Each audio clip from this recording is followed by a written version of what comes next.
Subscribe now and press the bell icon. Never miss an update.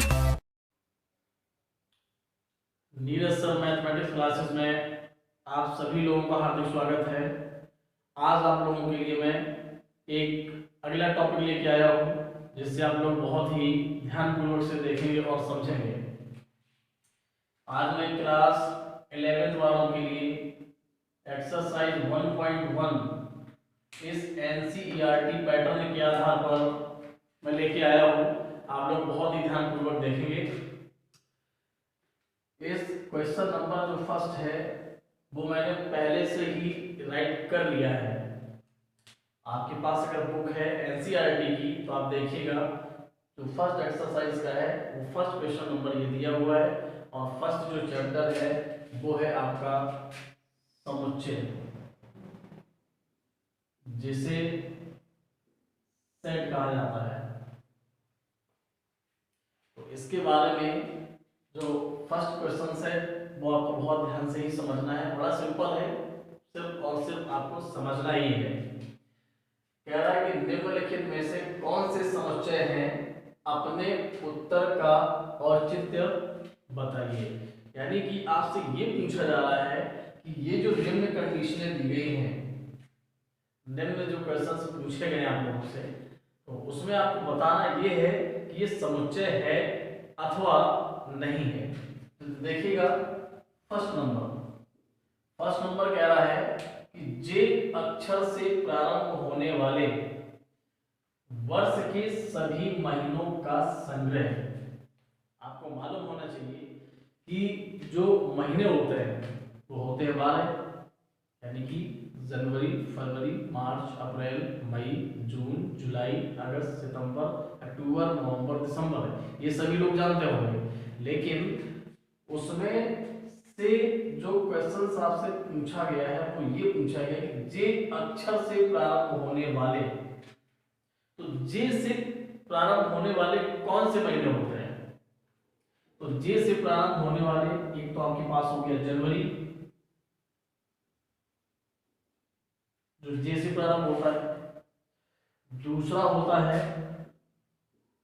जून और तीसरा होता है जुलाई। इन तीन के अतिरिक्त और कोई भी ऐसा माह नहीं होता है जो जे अक्षर से प्रारंभ होता हो। इसलिए जे अक्षर से प्रारंभ होने वाले वर्ष के सभी महीनों का जो संग्रह पूछा जाएगा तो आपको केवल ये 3 महीनों के नाम लिखना होगा।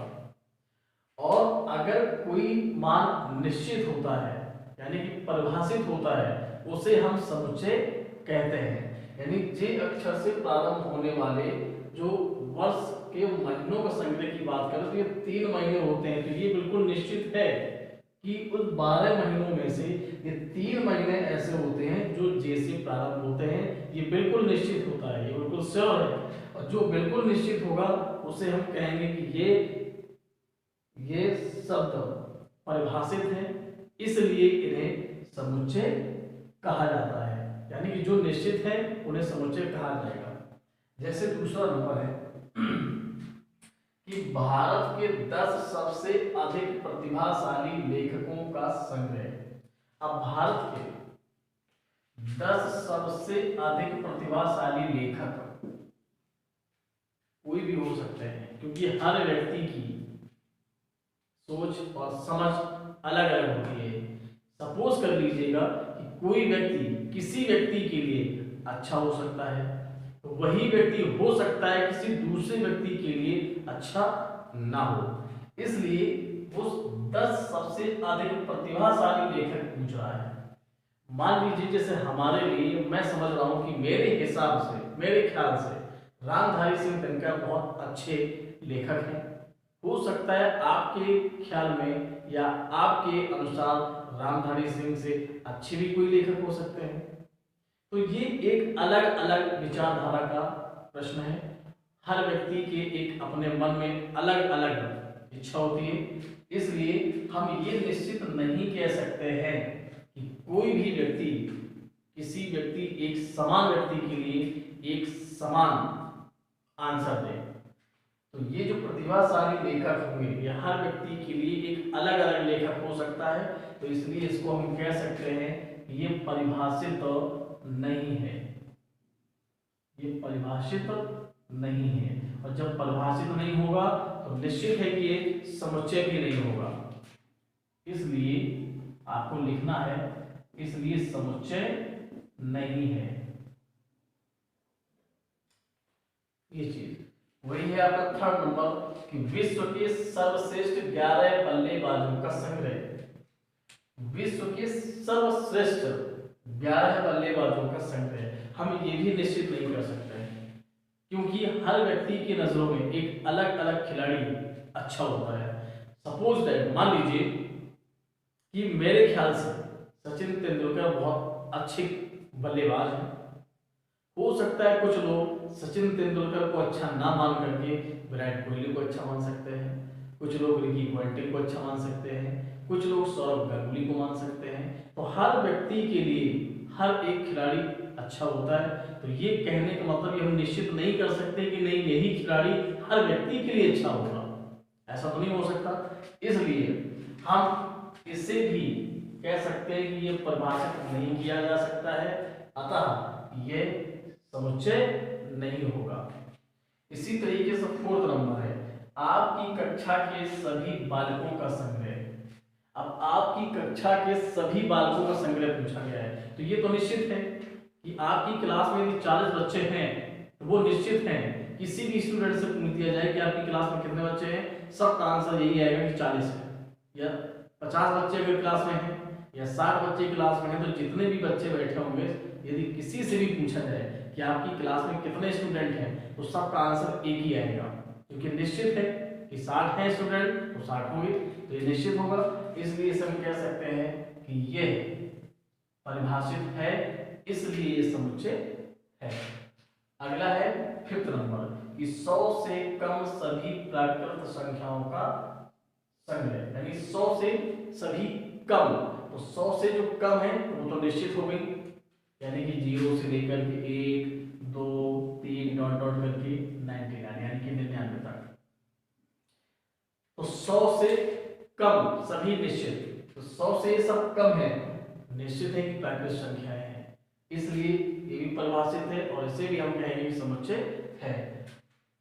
6 नंबर लेखक प्रेमचंद द्वारा लिखित उपन्यासों का संग्रह। तो ये लेखक जो आपके दिए जा रहे हैं प्रेमचंद, तो प्रेमचंद के द्वारा ये जो उपन्यास लिखे गए हैं तो ये तो निश्चित है कि उन्होंने गोदान लिखा है, और एक दूसरा इनका उपन्यास है गबन।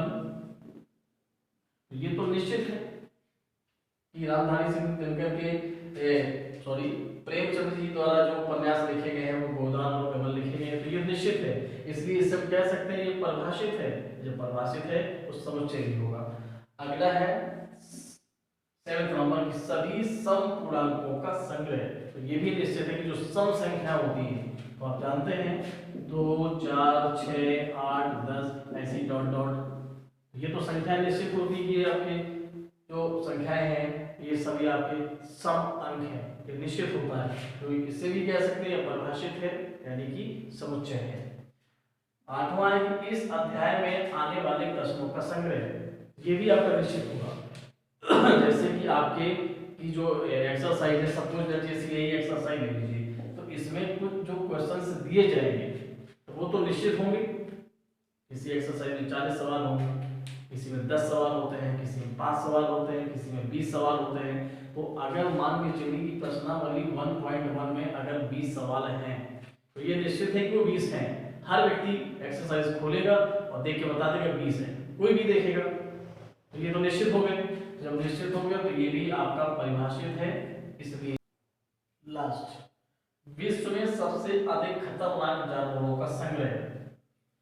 विश्व में सबसे अधिक खतरनाक जानवरों का संग्रह। अब इससे क्या हम और आप निश्चित कह सकते हैं? नहीं कह सकते, क्योंकि वो सबसे अधिक खतरनाक जानवर पूछ रहा है। तो खतरनाक जानवर का मतलब तो ये है कि कुछ लोग, जैसे डॉग है, उस डॉग से कुछ लोग बहुत ज्यादा डरते हैं, कुछ लोग क्या करते हैं, कुछ डॉग को अपना फेथफुल एनिमल समझते हैं, यानी कि अपना वफादार जानवर समझते हैं। यानी कि कुछ लोगों के लिए बहुत डरावना है, लेकिन कुछ लोगों के लिए बहुत बड़ा वो पालतू है। हम ये नहीं कह सकते हैं ना कि ये खतरनाक जानवर है। मान के चलिए जैसे शेर है आपके पास, लॉयन है, मुझे तो बहुत डर लगता है। ज्यादातर लोग आगे से डरते हैं, लेकिन कुछ लोग ऐसे होते हैं कुछ शेर को भी पालतू समझ लेते हैं, पालतू बना लेते हैं, अपने इशारे पर उसको घुमाते हैं। तो उसके लिए तो वो खतरनाक नहीं है, लेकिन हमारे और आपके लिए वो खतरनाक है। तो मतलब हम ये नहीं कह सकते कि निश्चित है भाई, कोई जानवर किसी के लिए वो पालतू है और किसी के लिए वो खतरनाक है। हम कह रहे हैं कि शेर खतरनाक है, लेकिन वो व्यक्ति कह रहा है खतरनाक नहीं है जो इसको पालता है। इसलिए उन सबसे अधिक खतरनाक जानवरों को बताना ये परिभाषित नहीं किया जा सकता है, ये निश्चित नहीं किया जा सकता है। इसलिए इसे भी हम कहेंगे कि ये समुच्चय नहीं है। कुल मिलाकर के इन सारे क्वेश्चंस जो दिए गए हैं, इसमें से बस ये चीज करना कि जो कंफर्म हो जाए, जो निश्चित हो जाए, वो समुच्चय होगा। जो निश्चित नहीं होगा उसे हम समुच्चय नहीं कहेंगे। इसी तरीके से इस फर्स्ट क्वेश्चन होने के बाद एक सेकेंड नंबर भी क्वेश्चन दिया है। वो सेकेंड नंबर क्वेश्चन आप कैसे सॉल्व करेंगे, आप उससे भी देख लीजिए।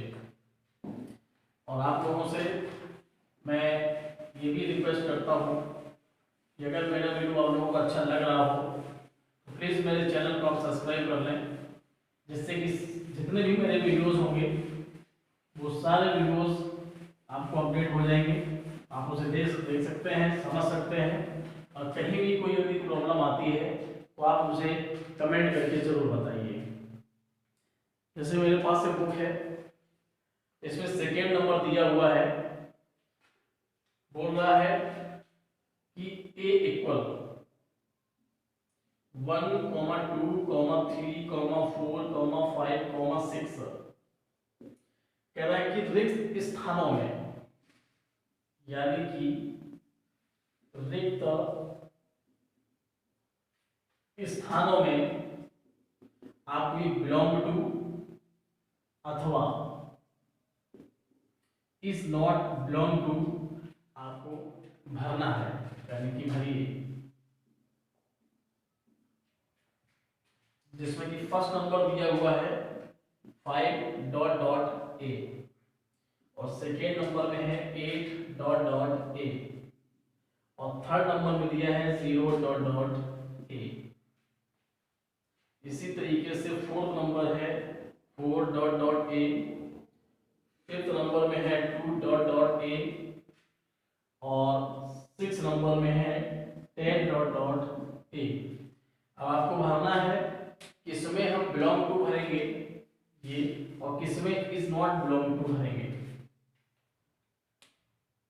जैसे ये दिया गया 5 और डॉट करके ए, यानी कि आपका फिल इन द ब्लैंक्स आपको भरना है। तो आप ये देख लीजिए, ये जो ए दिया हुआ है, तो ए में अवयव कौन कौन से हैं, कौन कौन से अवयव मिलेंगे आपको, 1, 2, 3, 4, 5 और 6। तो ए वाले में क्या 5 प्रेजेंट है, तो देखिएगा ए वाले में 5 दिया गया है। अगर दिया गया है तो आप भर देंगे बिलोंग टू, और नहीं दिया गया है तो इज नॉट बिलोंग टू।